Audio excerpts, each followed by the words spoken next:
A so-called training tool without instructions is not so good. Anyway, let me see if this is picking up sound. Is it working? Yeah, I think it's working. Okay, good. So we're going to start in about 5 minutes. I just thought I'd look at the news. And I remember there are a couple of pretty exciting news articles today.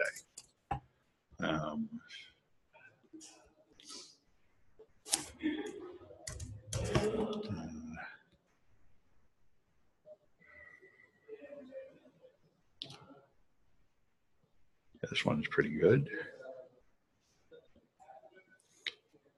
I thought the 3 execs get prison time for pirating Oracle firmware. What's that? You posted 3 execs get prison time for pirating Oracle firmware patches. Yeah, Oracle firmware. Yeah, it came out.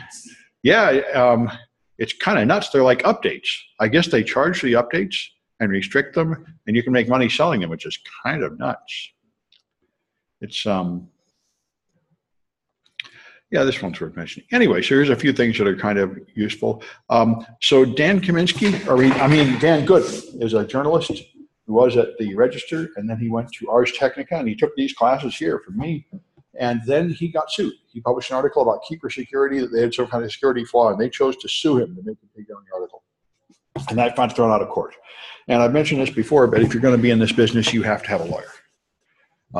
Unless you are very, very careful about everything and you never get involved in anything controversial, which is really seriously muzzling you in this business, you just need to accept some degree of legal risk. Anyway, just wanted to see who I got online. I got Mike. All right, so credit card signatures are on the way out. A lot of people many retailers have known all along that they're completely worthless. A lot of people just put X's or marks and nobody cares. And they're finally just admitting they're useless and they're going to quit requiring them. The only reason any merchant ever collected them is because the credit card companies required it, but they've decided to knock it off. But the chip, they feel like there's no need for the signature, which doesn't add any more security. This is kind of amazing. That's why I saw Sarah Palin wants to run for president again. And I'm thinking she might as well, because the Trump circus is so extreme. I don't know how they're going to have a second act, unless they want to put in Alex, the conspiracy theory guy. So this guy is a Trump official. He went to prison for cutting his ex's brake lines, and he thinks Parkland is an FBI pedophile conspiracy where they faked the school shooting. This is actually apparently pretty common on right-wing blogs. They believe that they're paid actors. They planned it months in advance, like the people that faked the moon landing and stuff. So it's an amazing time when a country is run by complete lunatics that have no interest in the truth. It's a whole new level of madness. Anyway, I was asked by Steve Nelson, who's working on getting students jobs. Some people wanted to understand what these cyber competitions are, so I wrote up our history and I put links on there. So if anybody cares, I did it for a few years with just one student, and we struggled. This first year we did it pretty seriously. We did a lot of these online competitions, and we did pretty well. Then we did CPTC in 2016 in Rochester. And we won a prize there, although we were not in the top 3. And we were number 2 in the regionals the next year at Uber, but we didn't make it to the nationals. No, we did get to nationals, but we didn't win there. And CCDC, the defense competition, we competed in it the first time, and we were towards the bottom, but at least we were in there, and you'd have to do it at least once to learn how to do it. And the second time we did pretty well at one of the invitationals. We actually were number 1. But we didn't win it. And anyway, they just had one this last week. I just got back from ToroHack, and they made a CTF team, and they won. They got number 3. So it was very good. And there they are. So, and he asked me to list the jobs the students have gotten. If anybody doesn't know, we've had students in our program placed at a lot of places, NASA, Google, Cloudflare, OpenDNS, and there's probably others I don't know about. Anyway, yeah, these are the security placements. They're all the security placements I know of. I think the one student I know working at Google, he wasn't directly in security, but the rest all are. Mission Bit is not exactly security. That's just training. But most of these are security. And I think the UCSF Med Center, we placed a bunch of students, and Lawrence Berkeley Lab, and they're in different departments, some security and some other departments. Yeah, Oh, I had fun. The students had fun at the CTF, and I taught a workshop, and people seemed happy with it. You know, it's a small conference, but it was fun. We got several people online. Okay, good. Anyway, what I wanted to show you today, I tried to go further with this pen tester lab thing, and I found it to be pretty disappointing. Let me get back into it. I've got it here. Okay.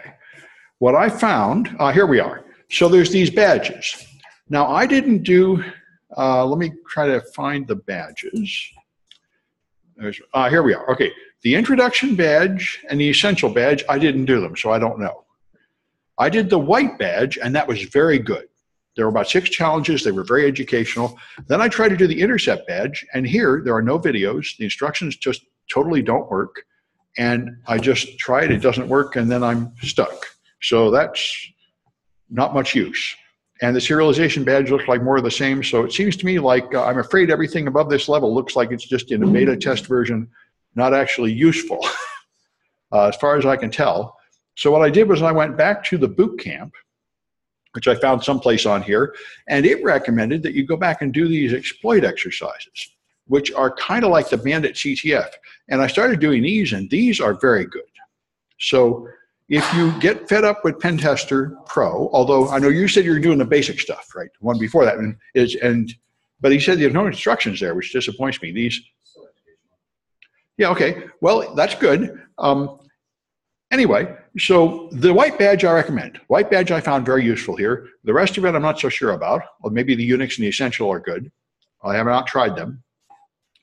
But I went back to this exploit exercises. Now, exploit-exercises.com has got several levels. And I think Nebula is the easiest level. You go to download, and you download this virtual machine. It's an ISO. You boot a virtual machine from it, and you get a little Linux machine. And then there's a whole series of levels to solve. And it really is very good. Let me start mine up and show it to you. All I did was make a default Ubuntu virtual machine and boot from the ISO. And that made this thing, which works. And so I get my IP address, and then I can just SSH in. And just like the Bandit challenge, you log in with level 00 for the name and password, and then when you use the key, you go to level 1 and level 2 and level 3. That's a fairly common technique for this kind of simple CTF. So I SSH in at, say, level 00. And then the same thing for the password. And it's some really old version of Ubuntu, but who cares? Now, all the challenges are, if I look at where I am, I'm in the home directory for level 00. And as far as I can tell, there's never anything interesting here. Where they put everything is here, over one in flag 0. Flag 00. Each challenge, this is the directory, because these all use the same thing, which is pretty much what Bandit does. They hide a flag in a directory from another user, and you don't have permission to read it. But there is some trick you have to do a horizontal privilege escalation to get over to be that user to get in. That's primarily how they all work. So this one, I don't see anything in here right now, except just the default stuff. So I actually have to look at the instructions. I require you to find a setuid program that will run as the flag 00 account. So there is some way to do it, but it's not in this directory. And if you just Google the name of this thing, Nebula and level 00, there are write-ups. People have written blogs. This one here, what I did, I happen to know a standard technique. I just Google find SUID files. This is a common thing and a common first step in securing a Linux box. The setuid permissions are the ones that cause privilege escalation because they're files that run not with the privileges of the user that launched it, but the privileges of the owner, and typically as root. Because to change your password, the PASSWD utility is as SUID because it can't change the password storage without being root. And even though you're not root, you launch it as non-root, it raises itself to root, changes your password, and then comes back. And the trick of these is always to find some way to put input that it will execute while it's root, or to find some way to crash it while it's root and have it stay up there and give you a shell. I'm going to close that window. I think it's getting cold here.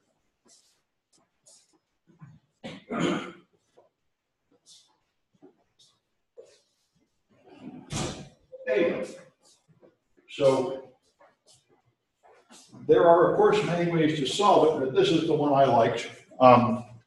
There's a find command this is it. All you do is find with permissions of 6,000, and that will find the SUID files. And if you run this, there's something I always find to be the case with the find command. You always get a ton of error messages, unless you are root. So to get around that, what I do is put it in a file, foo1. And then I can look at in that file, although I don't have privileges to write to foo1, so I'll put it in temp. This is where you usually put stuff on a Linux box. Everybody has the ability to write things in temp. I can't even write to temp foo. Oh, because I've already used that name, foo22. Okay, fair. Okay, so now I can nano foo temp foo22. This gets rid of all that permission denied junk. And in here, see right there, I've got something that looks pretty suspicious.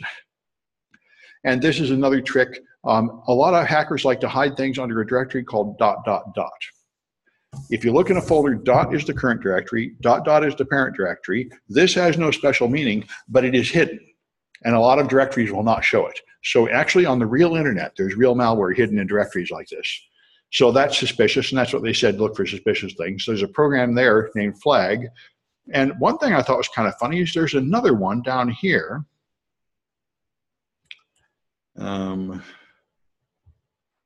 That I saw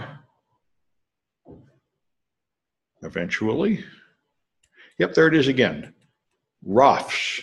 So I don't know. I think there might be another user called Rofs that they later copied the files into flag 00 or something. I'm not quite sure what the point of that is, but this might be the actual authors directory or something. Anyway, as you can imagine, you probably just use that first file and you'll get there. So anyway, that's the essence of this one. And I found them all to be quite interesting. In fact, there's a couple of these that I really want to write up for my other classes. Let me, here's level 0. A couple of these I think are worth showing you. Let me go to my notes. There's 2 of them I really thought were good. One of them is let me do the time exploit. Oh, there's 2 things I should show you. First, I'm going to do the one I failed to show you last week, which was the SAMLOL attack. I think I tried to show you that and it didn't work. I think I finally got it working at the conference down in Southern California. So if you run burp, let's clear this old stuff out of burp. And go to my browser that goes to burp and go to SAML. Okay. Okay, so here's the challenge. You are here at a server and you are at the service provider. Usually it starts with SP. And the service provider serves up pages, but you have to log in to see them. So when you're logged out, you see the sleeping kitten. To log in, you go over to the identity provider, IDP, which is a different server. It's running on the same physical server, but it's a different process running on the server. And you log in with user 1 and PWD, your valid account. And when you log in, you get an identity token. And the identity token is then used to authorize you here. And here I am logged in as user 1, which is fine, but I don't win without being user 1. I have to be admin to win. So the goal is to vertical privilege escalation to move from user 1 up to admin. And the trick here is to go to your burp, go to extender, and add this extension called SAML Raider. You can add extensions here just like you might add Firefox extensions.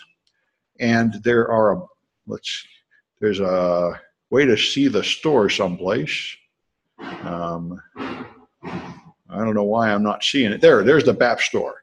There's a store here with a bunch of extensions.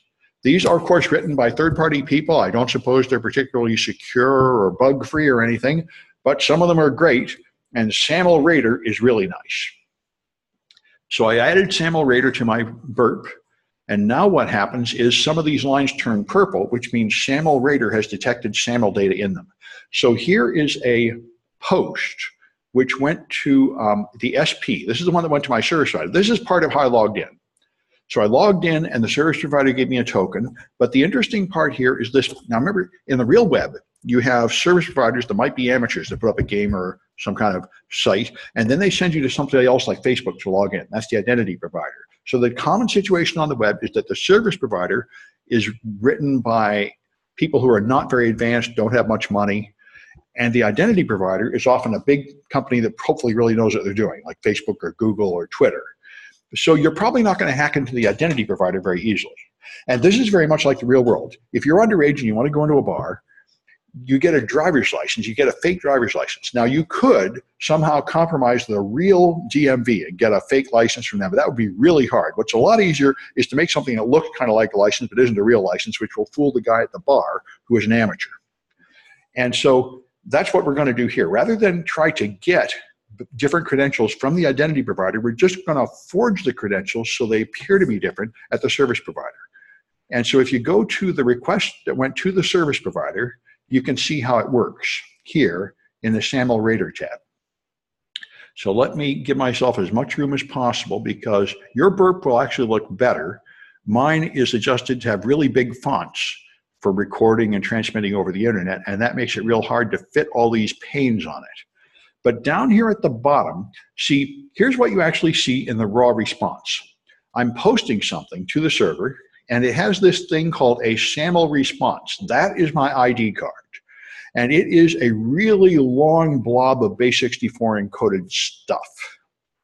And you have to manipulate this stuff. And you can do it yourself with your own Python script, but I was very unsuccessful at doing that.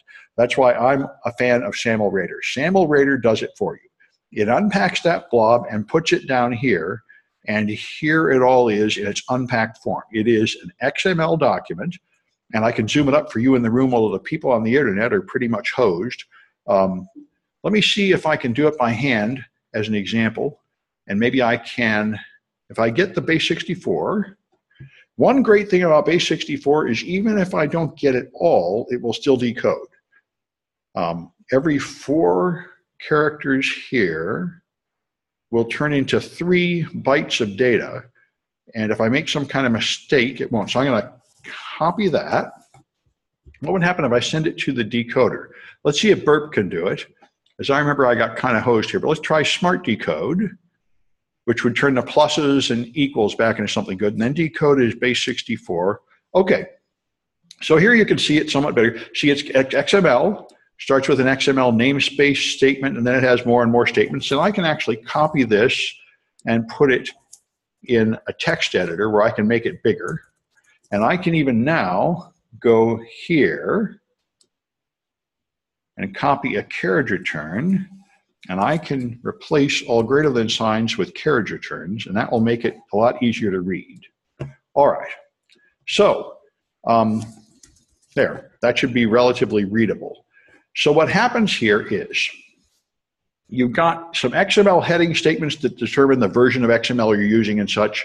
Then you've got a signature, a long blob of base64 encoded stuff, then information about a key and a certificate, then more information about the versions of various things you're using, and another signature, and another certificate. And way down at the bottom, you've got the meat, you've got your name somewhere in this mess.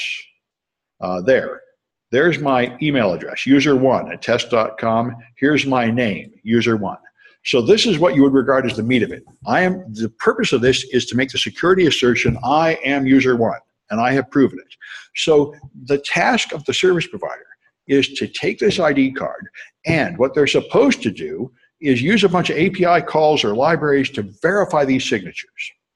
But all they really have to do is read this ID to know who you are. And as you can imagine, they probably often have trouble with the cryptographic part there. And it turns out that until about 5 years ago, almost every 11 of the 14 major SAML packages were broken. So even if you applied them correctly, they still did not properly test the signatures.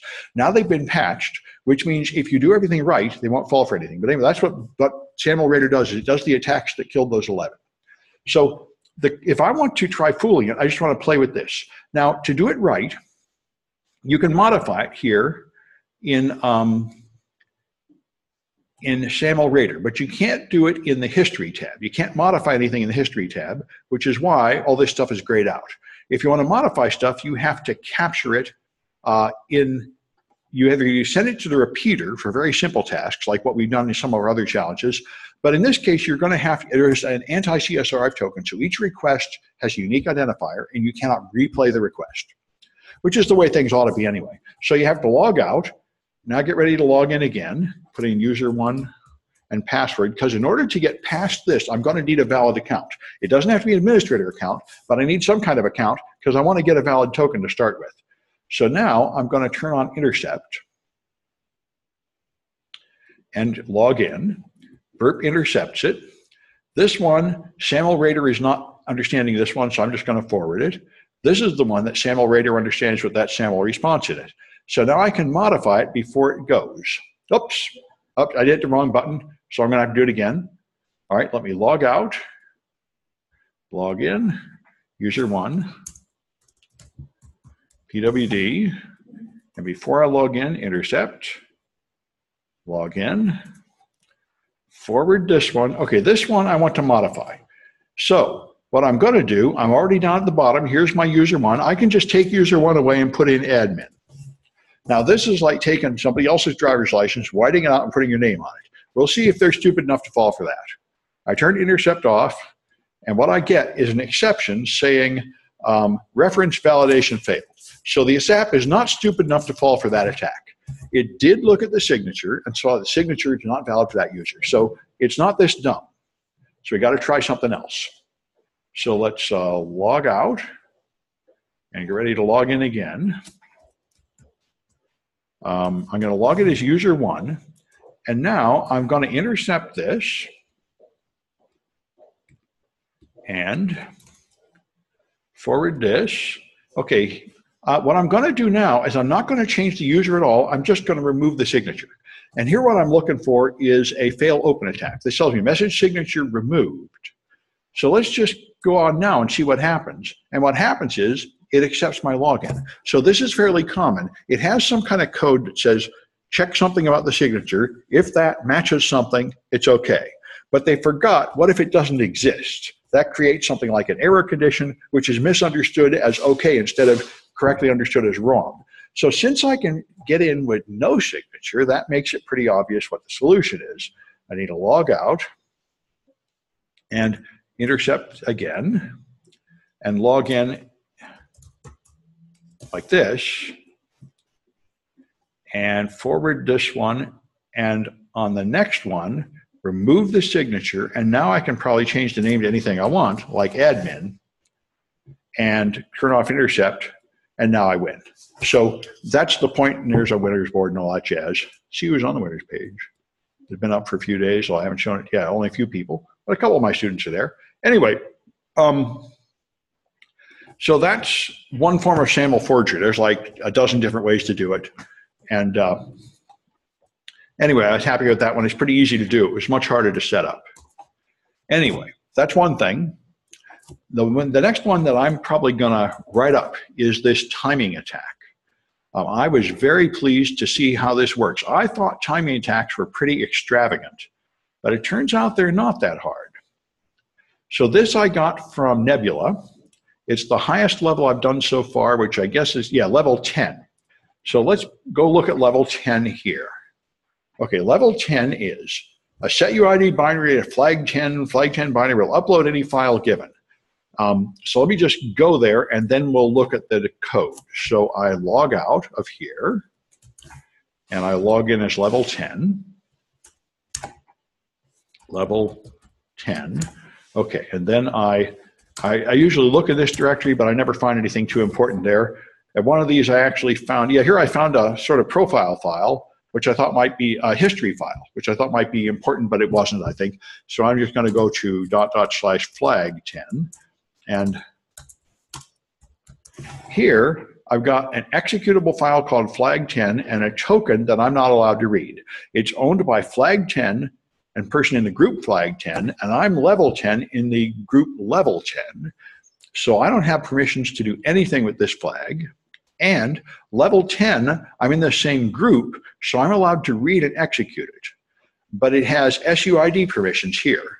So it'll run as flag 10 when I run it. So if I can somehow trick this program into going for that flag, it'll work. And that's typically how these things work. Now, you're given the source code for level 10, although not here, you're given it in the question. So let's just run level 10 and see how it looks like. Thank you. Flag 10, good. Good, that's why I wasn't able to work it. Okay, if I run it, it tells me it sends file to a host if you have access to it. And so if let's make a file, A2/temp A. Now I have a file. So let's try running this program on that file. Okay, now it still needs a host, so I'm not quite sure what a host is. What happens if I just give it host? All right, now what happens is it tries to connect to host on port 18211. So it needs to have something listening on a port. Now I could set up a public server listening on a port, but I don't really need to. I can use this machine right here. If I do netcat -L on 18211, it'll listen on this port. And if I put an ampersand here, it will put it in the background. So it's running. Now it's telling me the address is already in use. So let's do netstat -pant. And it's got one listening from before. I'm going to kill my old one, 3065. Okay, now I can run this one, which is going to listen in the background. Okay, and now I can do my run here, where I run it to a file, and the host will be 127.0.0.1. So it's listening on its own machine. So now it's going to fetch the contents of file A and write it to the var, and I don't see the output because my Netcat is running somewhere else, dumping it God knows where. So I want to fix that with netstat -pant. And it already closed. There's another problem with it. You may remember from 123, if you run Netcat this way, it gets one message, and when the message ends, it hangs up. So I want it to keep open. So I'm going to fix both of those problems with this. I'm going to make it KL, which will keep it open, and I'm going to take the output and put it somewhere. Temp, and let's call it n.out. There, that'll be what Netcat receives. This will stay open, listening, and it'll put all the data in this file, n.out, that I can look at later. So now if I run this thing, it's connected, it wrote a file, and if I look in there, it put A in there, it put this funny little graphic, and then it put A in there. So it's reading files and putting them there. Now, what I want to do is get that flag token. So if I do that, and I try to read token, it tells me I don't have access. So this is the problem. Now I'm ready to use this program, but I don't have access. And now we have to look at source code. And the source code shows you, it's got a bunch of libraries, and it does something very simple here. First it looks to see if you have the right number of arguments, of course, as usual. Then it goes down here. This is the test. If access of argv1, if you look at the access command is a C library command. It does exactly what you think it does. It checks to see if you have access to the file, and it checks to see if you can read it. And there is an earlier version with a weakness in it, but we're not using that earlier version, so that wasn't important. One of the blind alleys that went down. If you have read access to the file, then it makes the network connection to the server. And then down here, it defines this variable and writes that banner with the funny little picture. And then it sends the file down here. And notice it checks again. When I first saw this, I wondered. Now it notices if it's unable to read from the file. And that is kind of a clue. This is exactly a classic race condition. This is exactly how it works. First, you check to see if you have the ability to read the file, and then later you try to read from the file. So the trick is to change the file in that brief instant of time. And I didn't think of that because I thought you only have a tiny fraction of time here, but it turns out that works just fine. So I had to go and Google find a solution to believe that. I was on another track. So here's what I did. I get this thing listening. Now, my question was, how fast can I flip permissions? So I tried it here. I made a loop here that will create a link to home flag 10 token, and then it'll change the link to home temp fake token. This is the point. It creates a link called TOC, TOU, TOK. And it points to the real flag, and then it changes it to point to this other file called fake token, and then it goes back to the real flag and fake token as fast as you can. And I wondered, how fast can you do that anyway? And the answer surprised me. You can do it really fast. I first have to be in the temp directory. All right, cd/temp, because I'm going to need to write something. Now I'm going to do this 1,000 times. It's going to create this link and then create that other link, and the F causes it to just go on top of the old link and delete it.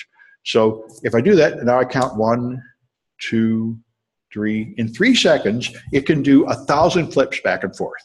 So it really takes only about 3 milliseconds to make 2 links.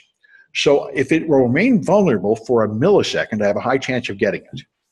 So I was thinking of somehow having to write something that would issue a series of commands in order or something, but you don't really have to. You can just do it sleazy this way. Because I actually wrote another version of this file. I went in and added some timing links to it. So I took the source code and I included time, and then I created 2 time variables and got the time of day at the time of check, and then the time of day at the time of use, and I printed out the difference. And the difference in this case between them is 266 microseconds. And that's a really long time for a computer, but the reason it's long is because you make network connections in that time. And that's, of course, why they wrote it this way. If you just did a couple of updates, it would be microseconds or nanoseconds. But if you make a network connections, like if you were to do a ping or something, it would take a good long time. So doing a TCP handshake has to take some time. So this thing is actually vulnerable for a third of a millisecond. And I can flip the thing every 3 milliseconds. So I have like a 1 or 10% chance of hitting that vulnerable time. So even if I try for 100 or 1,000 times, that would be enough to succeed. And indeed it is. So you start this thing going, flipping back and forth as fast as it can in the background. And now it's just flipping back and forth. And now I got the Netcat listener, and this will do it 1,000 times. And so 1,000 times, this will call it and send it to that server and then be done. And I found that to be enough when I did it before. And I think you can see they're not all complaining. Yes, some of them connected. Those ones that connected actually sent something. And all of these are writing to that file called, I think, temp. So I can do Control-C, cat. It's temp a.out or something. Let's see, I'm in temp already. I forget what I called it, something.out, n.out. So I can nano n.out, and there it is, there's the flag. And as you see, I succeeded several times in my thousands. So that's pretty cool, and I'm gonna write this up for like 124 or 129S or something. This is pretty hot. I didn't know it was that easy.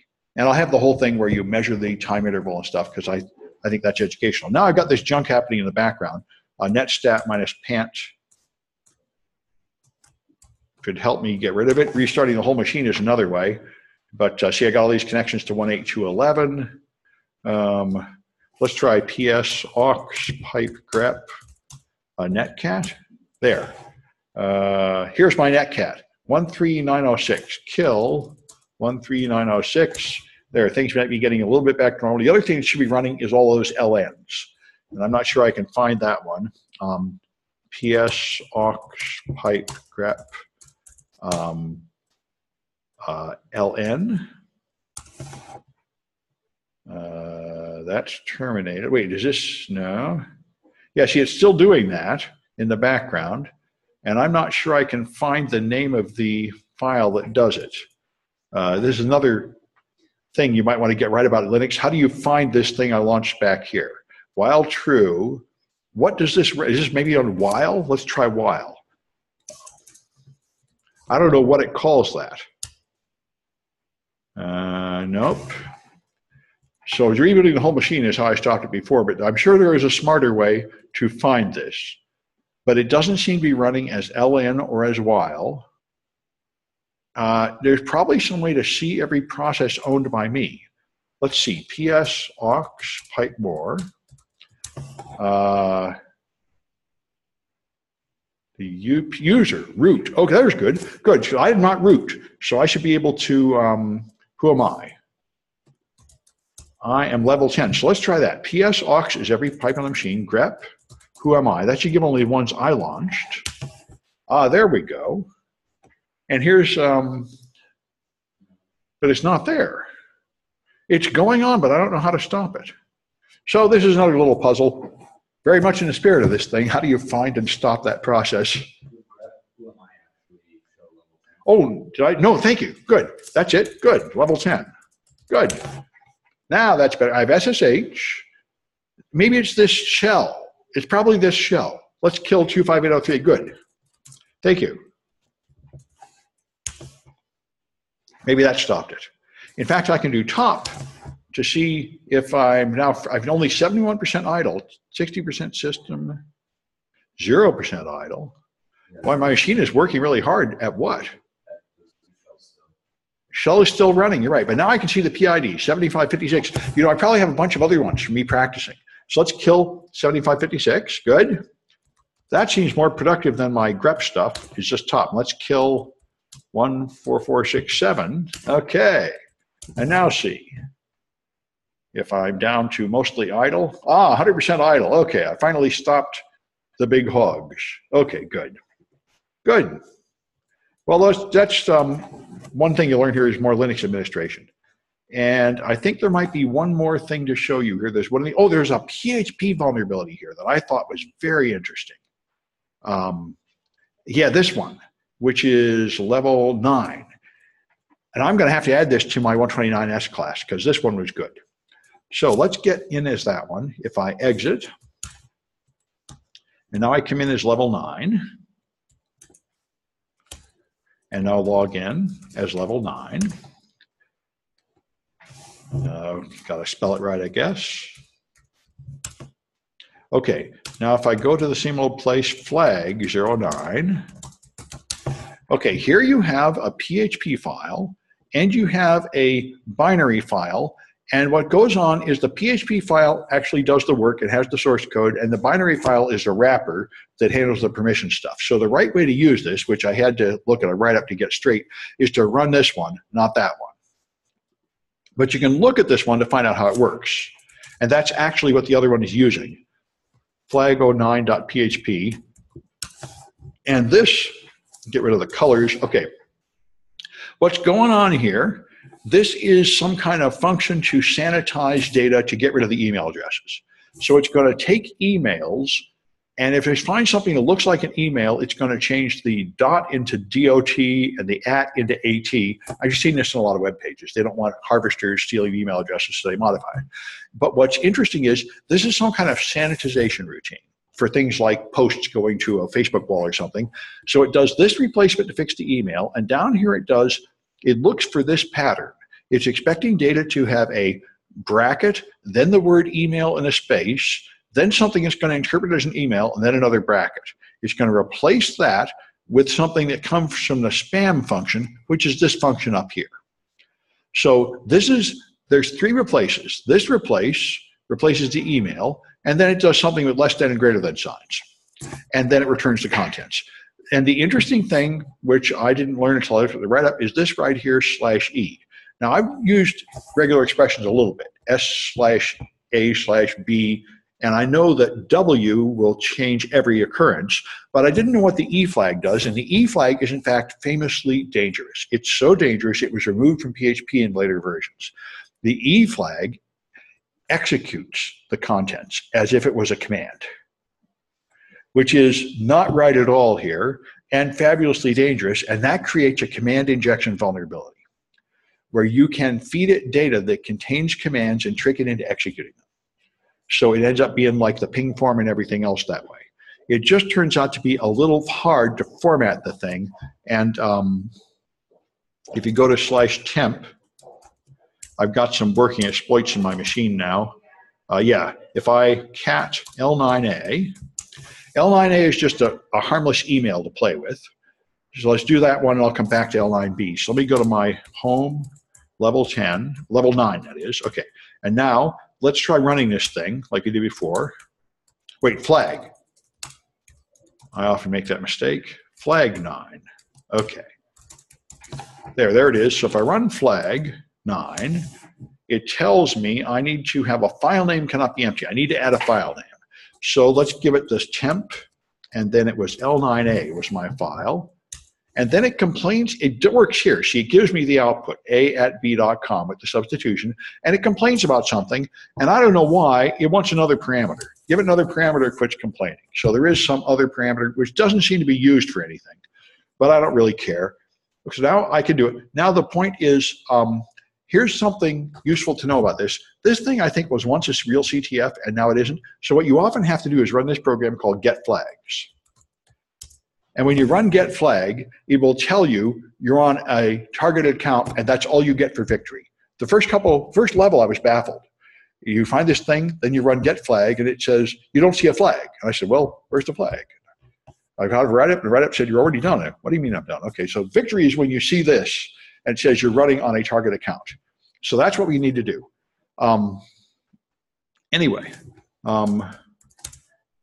And that's part of, again, confusion, because since this thing takes input from a file, I thought the idea was to feed in the flag file and see what's in the flag file, but that's not it at all. The goal is to get command execution and then run get flag. So I want to get command executions. Anyway, I had to Google because there's two dirty tricks. The first thing is you have to spot that -E, and then the format to actually use the -E is very strange. You can't just put the command right in there. It's like this. Something called curly brace format for PHP, which I did not know about, and it was good for me to learn. You have to do it like this. If you want to run ls, you have to put it in a system command, you have to put it in curly braces and have a $, and then you have to have another set of curly braces outside that. That is the format to use this crazy thing. And it's a little different than Unix, where you use $ parentheses to execute, and I don't really understand exactly why you need two sets of curly braces, but you do. I tried various versions, and this is the one that does ls. So all you do is run the flag on that, and it gives you ls. So now I have command execution, and you just have to find the right command to run there. And I think all you have to do is run get flag, and you'll see the message tells you won. But this essentially is victory. You've now got code execution. So I thought that was pretty good. Now I got to write that up for 129S. I have already a bunch of PHP exploits in there, and this is really quite good. Anyway, that's what I had ready to show you guys. And you said you had some questions. You wanted to go through that now? Sure. Yeah, and in the industrial lab stuff, there are some PHP execution ones where it's just wacky formatting. Okay, let's take a look. In the essential badge? Yeah. Okay. And let me shrink this down. Okay, so which one? Yeah, a lot of them are pretty easy. One that I got stuck on was auth E05. Auth E05, okay, good. And it's, Auth E05, you can access, okay, the problem is completely, the user gets redirected back to the login page. Developer forgot to stop execution by annually expecting responses. Okay, sounds like I better use burp. Yeah, when I ran through burp, I wasn't seeing any kind of intelligible response. I only saw the post. All right, I've not tried this before, but let me see if I can make any headway with it. Let's get rid of this old stuff out of burp. Come on, give me that thing. There we go. Clear the history. Okay, and let's put that in burp. Okay. So the objective is to find a way to get the secret key, log in. All right, so if I get A and B, and I don't know, remember me, and log in, and it doesn't like it. Okay, let's see what happened. So here I loaded the login page. Okay, this is where tracking, Pentester Lab, that's not it. Here's the actual login thing. Okay, and it looks like it's all right here. Okay, so here's my login request. Oh, that's the response. Okay, A and password is B, remember me is on, and the response is just a page here. Now, did you find credentials somewhere to work with? No, so the only thing I saw was that apostrophe maybe? Was what? That post that you were just highlighting. Right. All you see is that post. Okay, well, let's see if we can figure it out. What happens if I put in apostrophes? See if that does anything good. Apparently not. Invalid credentials. All right. Let's see. They're going to find a key by carefully inspecting the responses sent. The developer forgot to stop execution after redirecting users to the login page. Let's see. The response is a 200. And when they say redirecting, I expected to see a 302 here or something. This is DNS, and it was this post request seems to be all there is. Let's see if anything is happening here. What he's suggesting is some kind of something is still running. Username, password, login. I'm not really seeing anything here. Authentication 5. Some of this junk up here.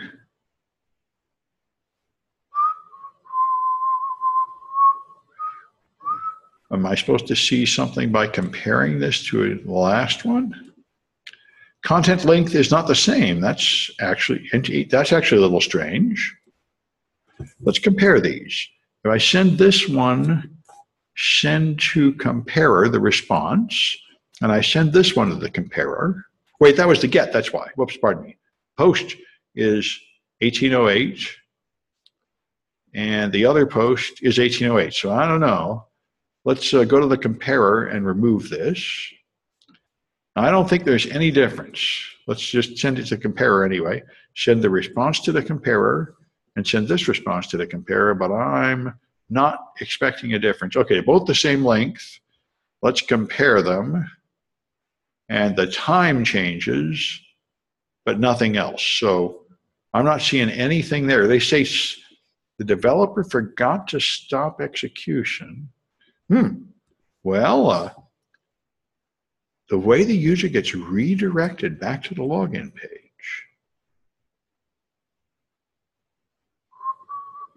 by carefully inspecting the responses. Well, I wonder if there is, it's probably timing. That would be pretty common.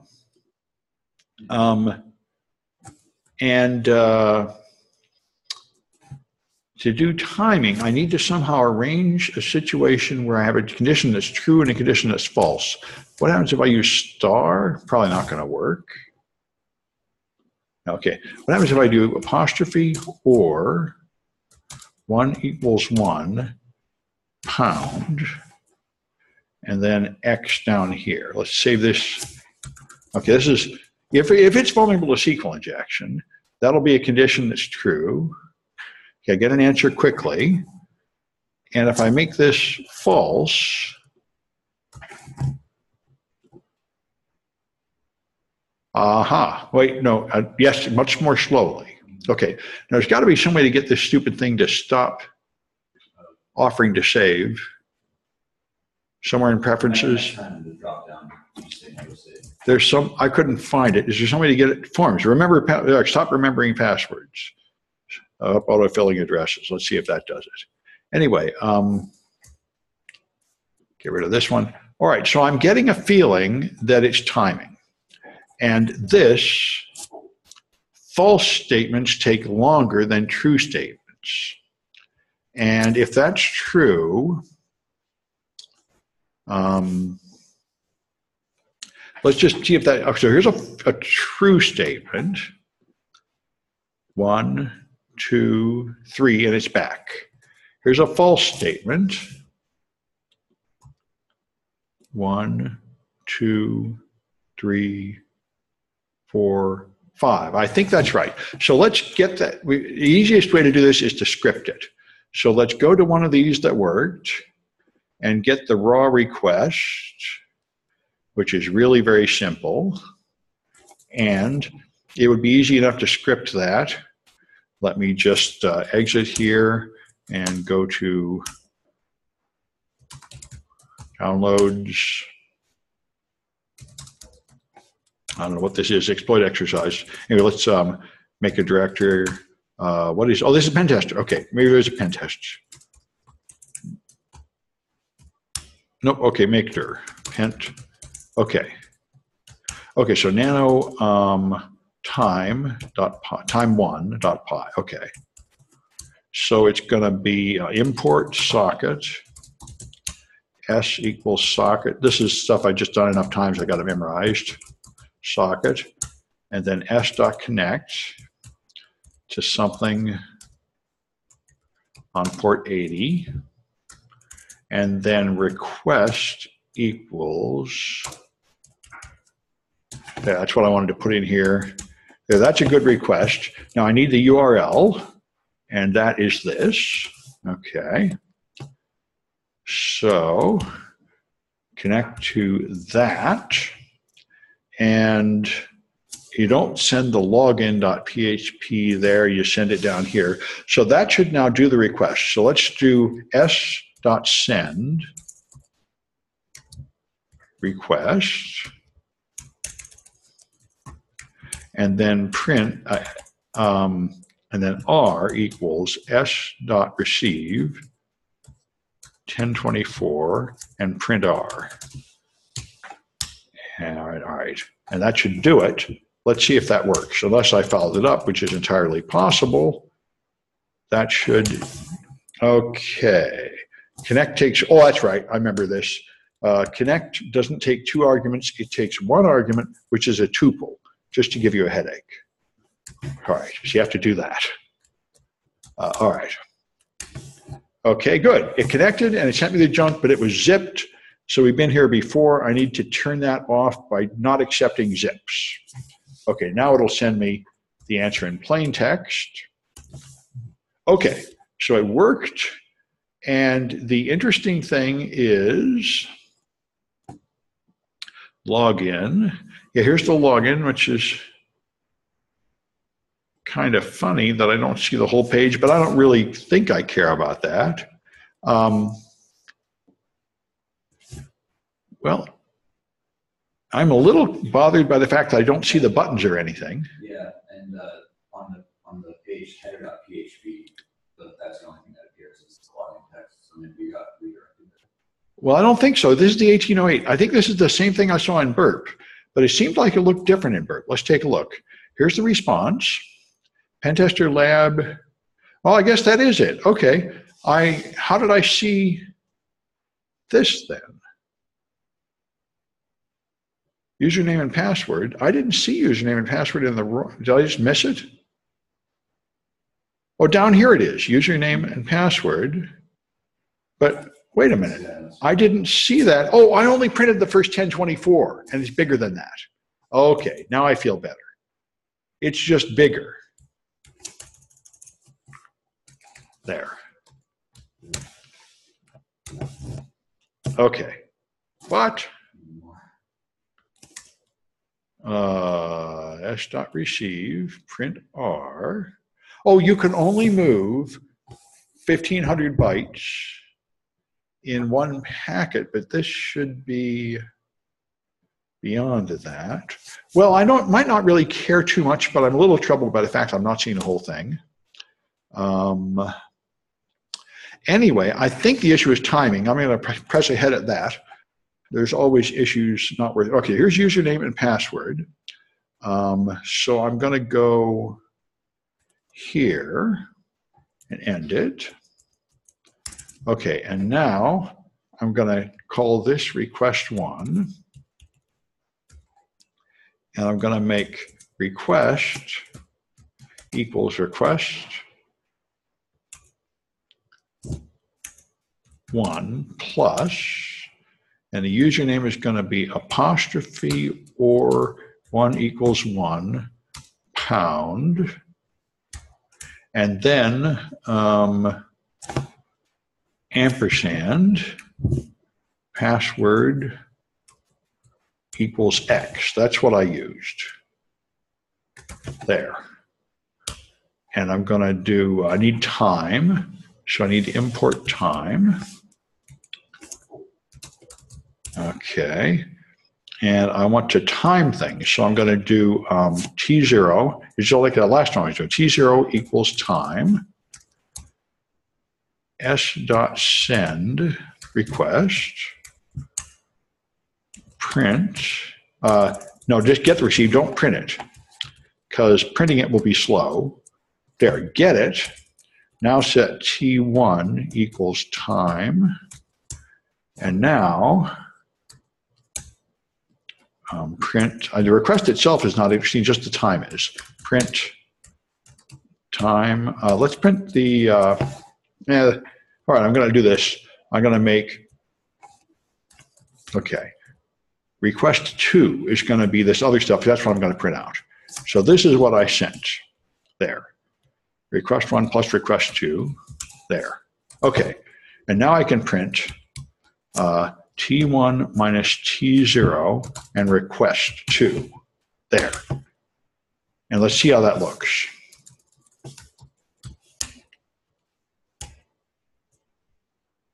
Oh, I remember this. It's time. There. Might even be time now, but I think it's time. We're going to find out. Okay, so it took 0.2 seconds to do it. Now, I can do a few of these. Going to be just from here on down.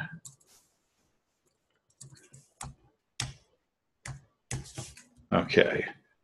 I'm going to do 3 of them like that, and then I'm going to do 3 of them like this and see if there's really a pattern or if I'm just fooling myself. There. Okay. So 0.2, 0.01, 0.01. Oh, man. Wow.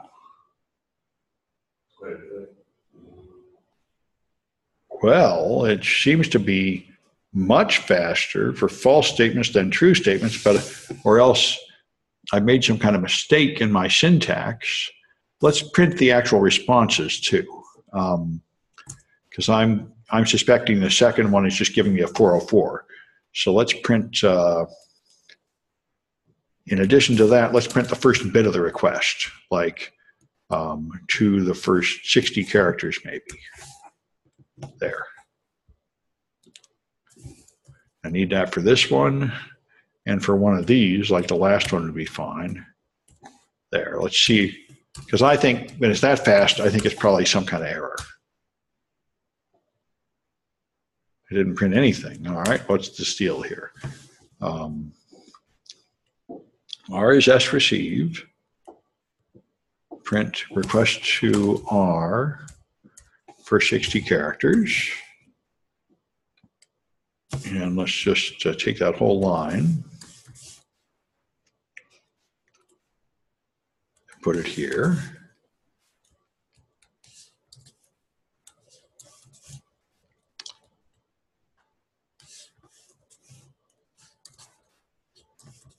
Okay, I'm going to print out every time.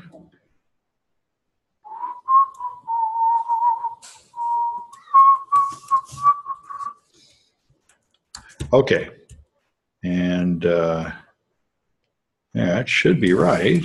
Let's see how that looks.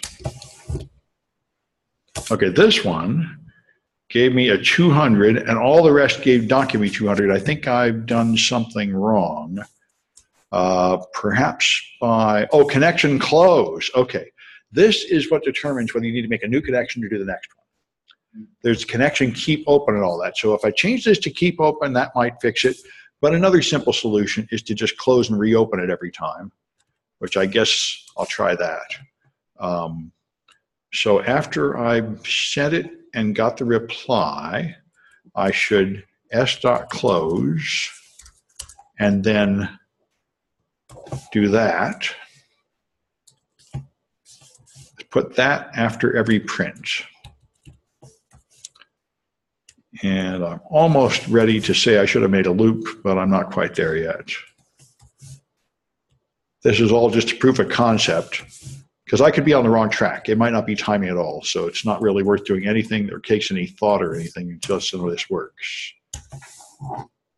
Bad file descriptor. Oh, That's right. When you close it, it's gone, and you have to recreate it. I made this mistake a lot of times.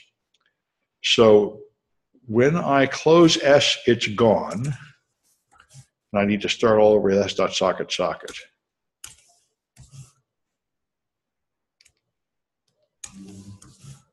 There.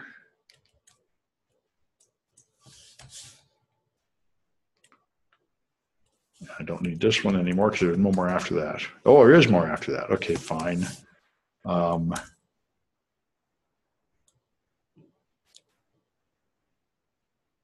need S equals, okay, here. S equals socket,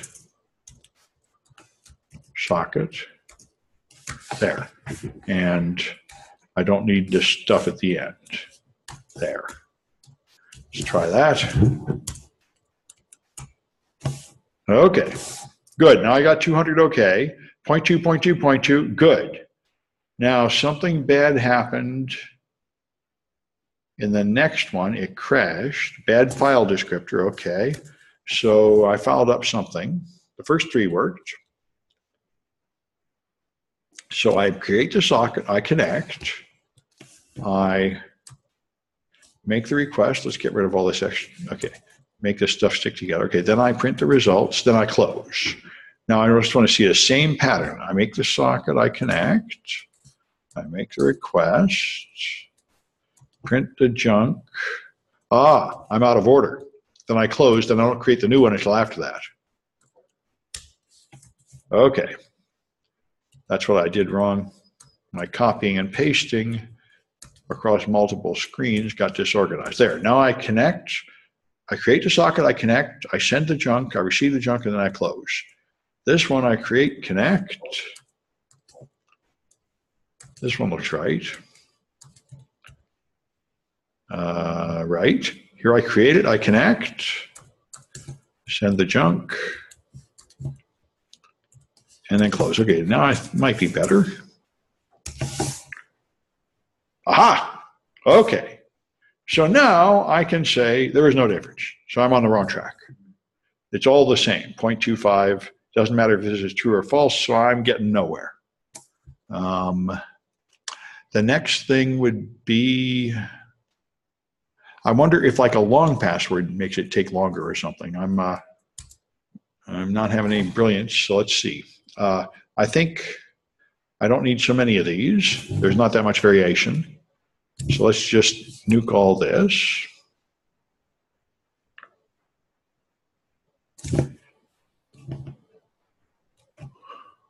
Or is there some way to send many requests? Maybe, I don't know, connection close. Anyway, let's try, instead of that, let's try short names, like A. And let's get this stuff down here. Okay.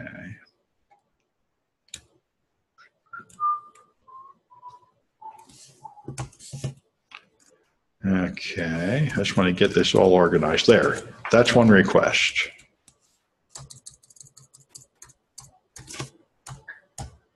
All right, let's try longer ones.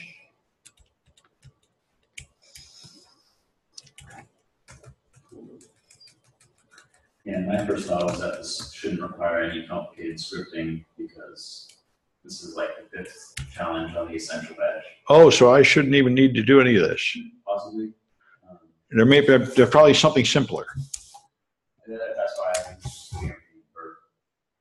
Yeah, well, you're probably right. And then I also looked at like developer tools to see if there was something. You see, look at the response. I didn't see anything in the response either. Now I'm getting nothing. All right. Well, let's just try going back to burp and see what happens if I put AAA. I get nothing but invalid credentials.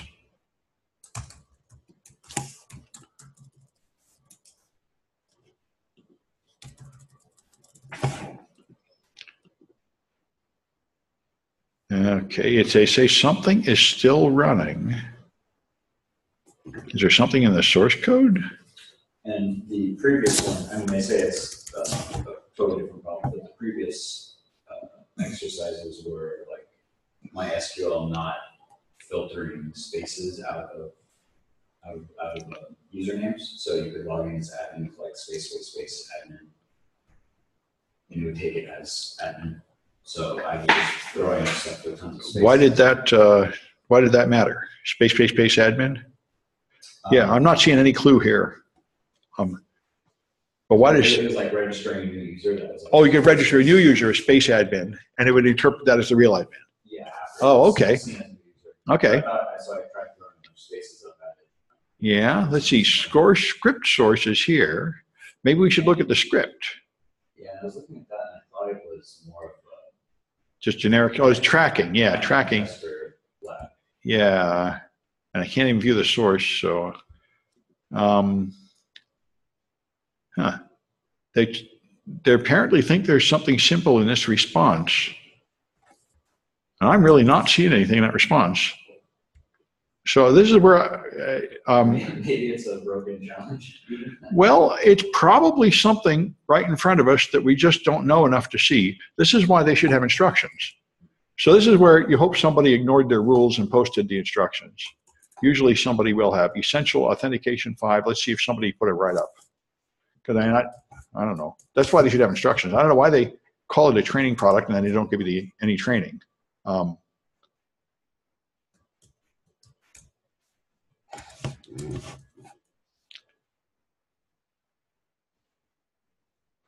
when the hint says need help.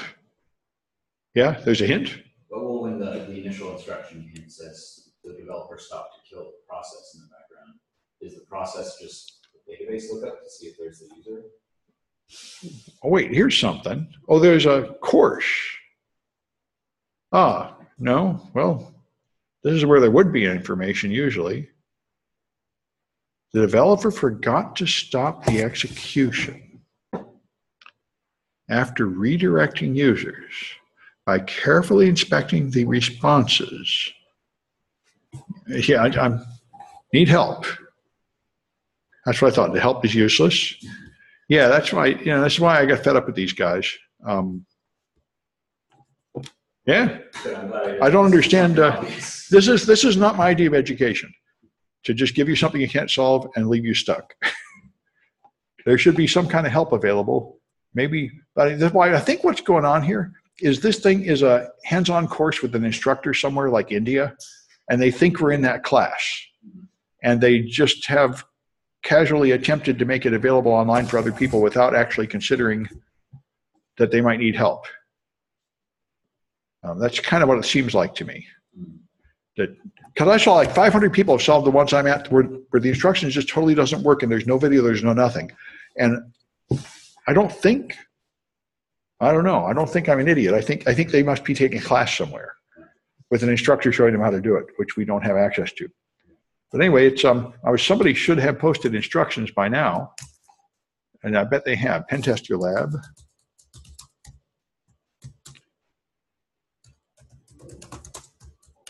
They tell you not to post write-ups, but I don't think they have a way to do it. Advice for pen testers, writing a good resume. Network walkthrough.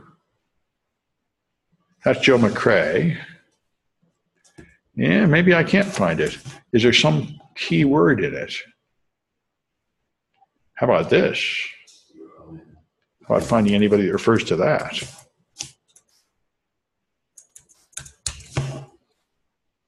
Yeah, well, maybe everyone's followed the rules. Well, I still don't think this is a good form of education, to just frustrate and annoy the students. But I don't have the answer. I'd say just skip it and go on. Yeah, and go on to find something with answers. I mean, I had to use the answers for almost every one of these. I don't recommend feeling bad about it. I'm accustomed to classes where there's like an instructor and a book, so you don't have to just cry. But for all the other essential ones, usually the first like 60% one block of typing challenge. Usually it's not like. I know. Obviously, this is something that seems easy to whoever wrote it, and there's something they know that we don't know. And I must say, this is what all the web challenges and CCFs have been like for me all along. I go there, I look at it, I don't see anything. I have no idea what they're talking about. and I've been through the web testing book twice. I'm slowly getting more of them, but there seems to be a ton of lore that's not in a book, or else it's so complicated that even when you've been through the book, you still didn't really get it or something. I'm getting a little better at it, but it's, I think maybe you had to have really developed a lot of web pages on modern frameworks to know what's going on or something. That's what I feel like. Yeah. Anyway, I think I might as well stop the video unless you guys have anything you want to say. It doesn't look like the remote people have anything. I think I'll stop the video. I'll post this for anybody that cares, but I think I've gone as far as I can. And first couple things there,